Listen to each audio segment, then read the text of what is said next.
이 시간 함께 나누실 하나님의 말씀은 예레미야 22장 1절에서 9절까지 말씀입니다. 예레미야 22장 1절에서 9절까지 말씀, 제가 가진 성경으로 구약성서 1083페이지에 있습니다.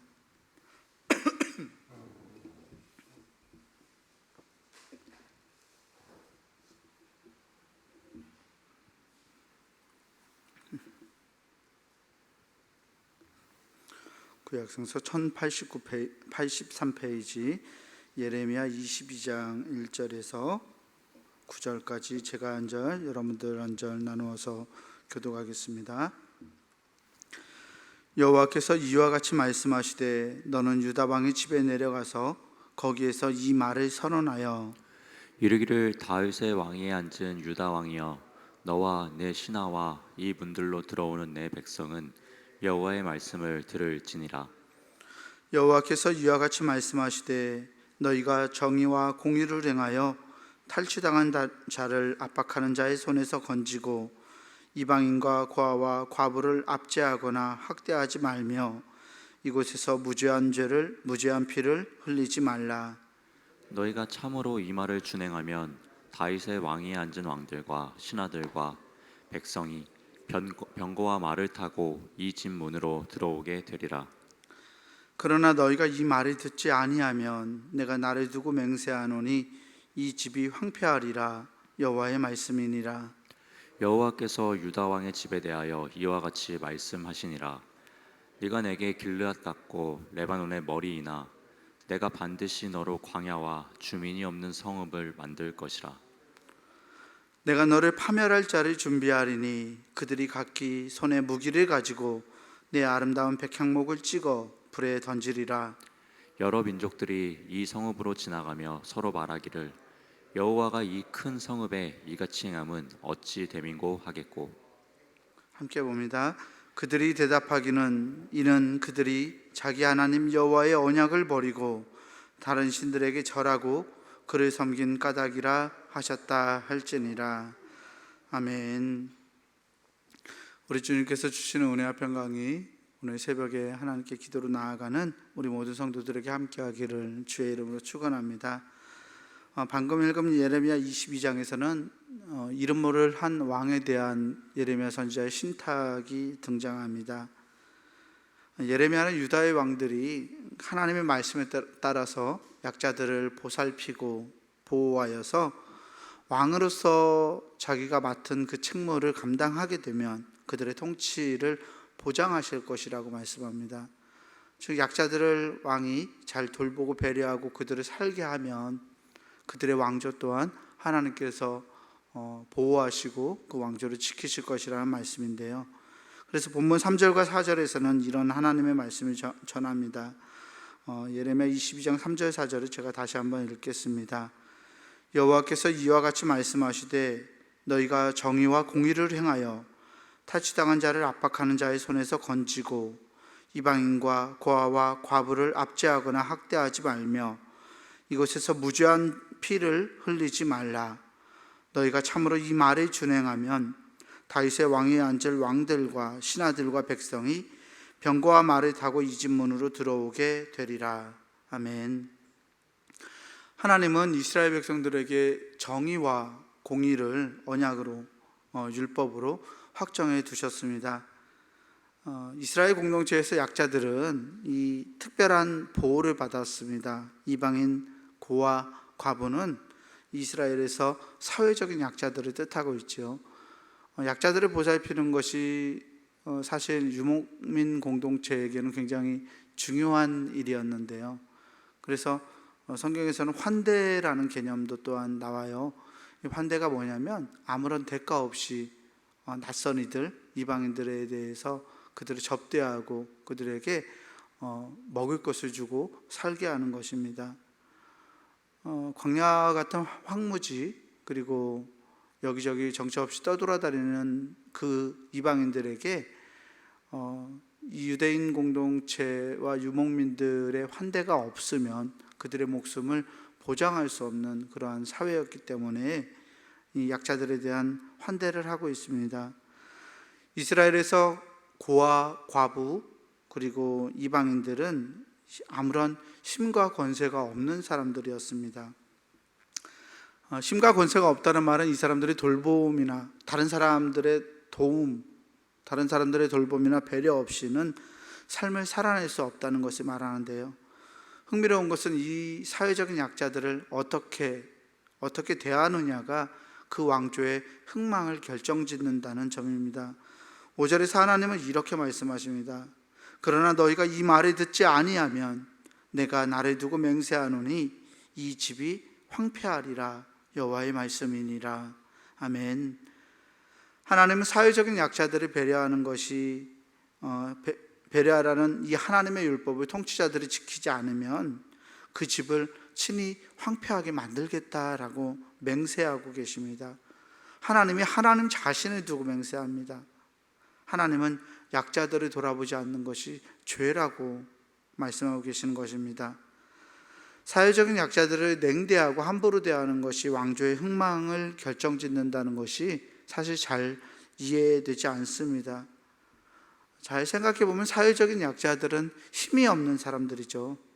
통치자들의 입장에서 볼 때 이 힘이 없는 사람들은 자신들의 권력을 유지하는데 아무런 장애가 되지 않습니다. 그리고 자신들의 권력을 유지하는데 이 힘이 없는 사회적인 약자들은 아무런 도움도 될 수 없습니다. 그들이 통치자들의 권력을 위협할 어떤 능력이나 힘이나 재미를 갖고 있지 않기 때문입니다. 이 일을 우리 시대의 일로 생각해 볼까요? 이방인들, 고아들, 과부들, 다른 이들의 도움 없이 살아갈 수 없는 우리 시대의 사람들이 누구인가요? 오늘날로 따지면 외국인 노동자들, 미혼모들, 또 일명 흑수저라고 불리우는 젊은이들입니다. 악덕 고용인들이 외국인 노동자들의 월급을 체불하고 종이나 노예처럼 부려먹고 살아갑니다. 여차하면 불법 이민자로 신고하겠다고 으름장을 놓고요. 그들의 심한 경우에는 그들의 인권과 성을 유린하고 착취하기도 합니다. 많은 사람들이 우리 시대의 미혼모들이 처한 상황을 안타까워하기보다는 비뚤어진 시선으로 그들을 바라봅니다. 그들이 자녀를 챙기며 사회에서 잘 적응하고 살 수 있도록 배려하기보다 먼저 편견의 잣대로 미혼모들의 삶을 재고 폄하합니다. 흑수저라고 불리우는 우리 젊은이들도 예외는 아닙니다. 부모에게서 아무것도 물려받지 못한 이 젊은이들이 오늘날 우리 사회에서 자수성가하는 것은 굉장히 쉬운 일이 아닙니다.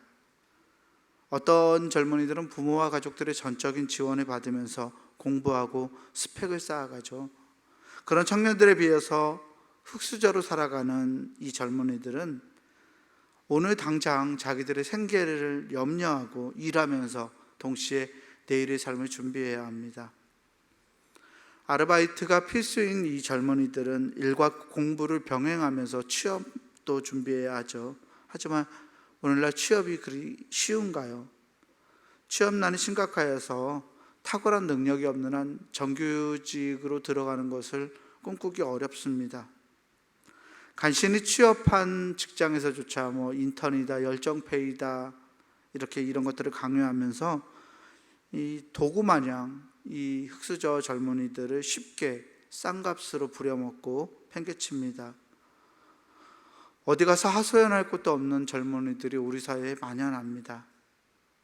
외국인 노동자, 미혼모들, 또 흑수저 젊은이들, 다 우리 사회를 구성하는 사람들이지만 사람으로서 자기의 존재를 인정받고 살아가지 못하는 것이 우리 사회의 현실입니다.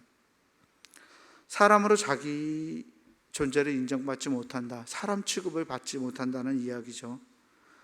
하나님은 이들을 어떻게 대하느냐에 따라서 통치자들의 흥망을, 나라의 흥망을 결정하시겠다고 말씀하십니다.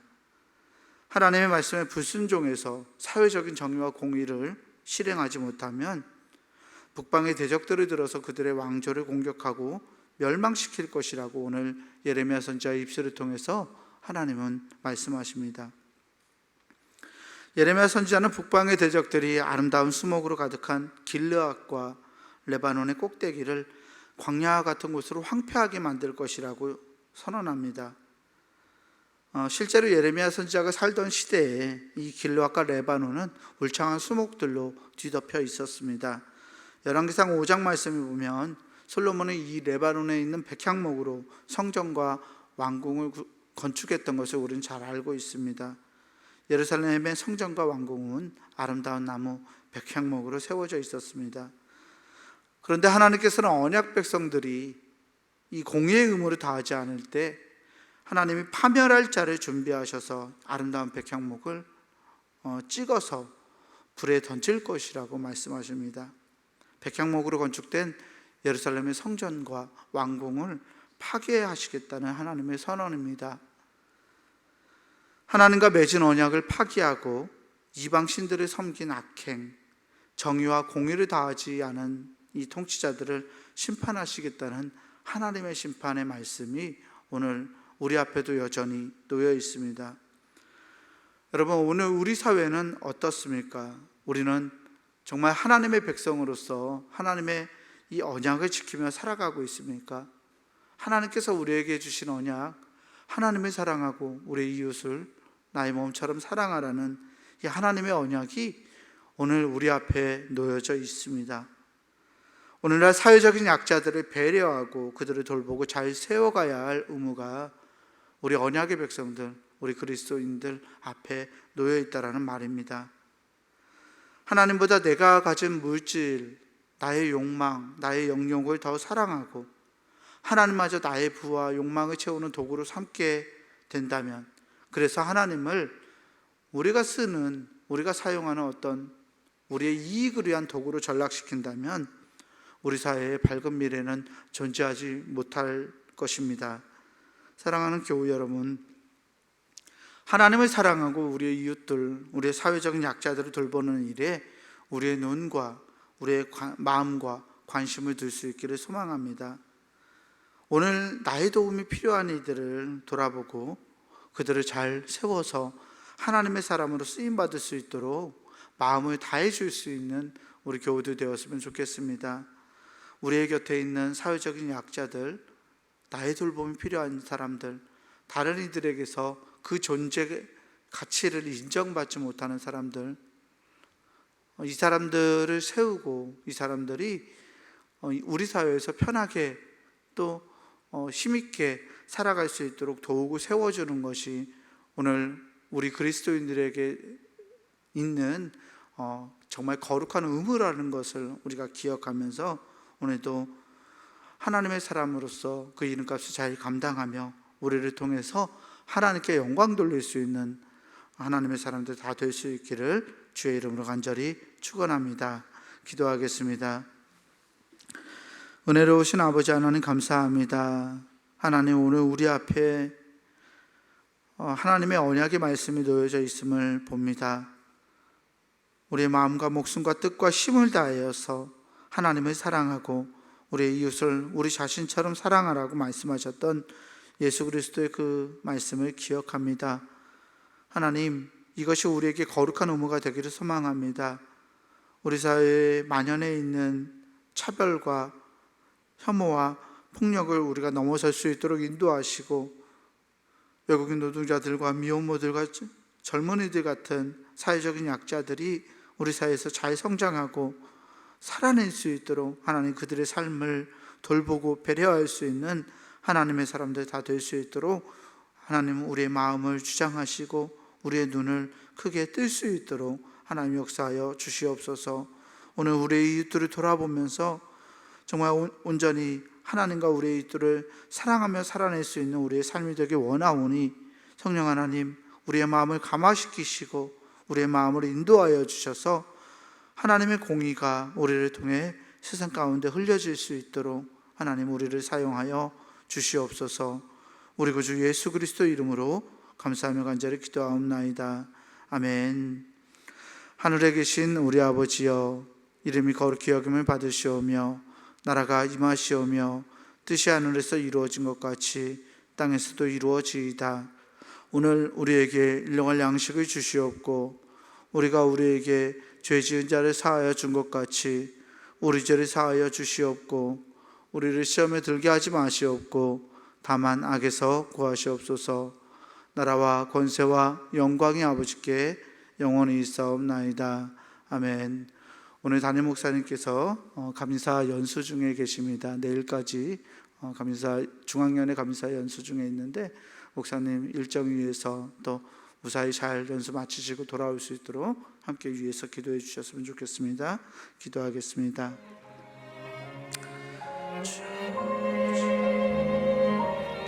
주여,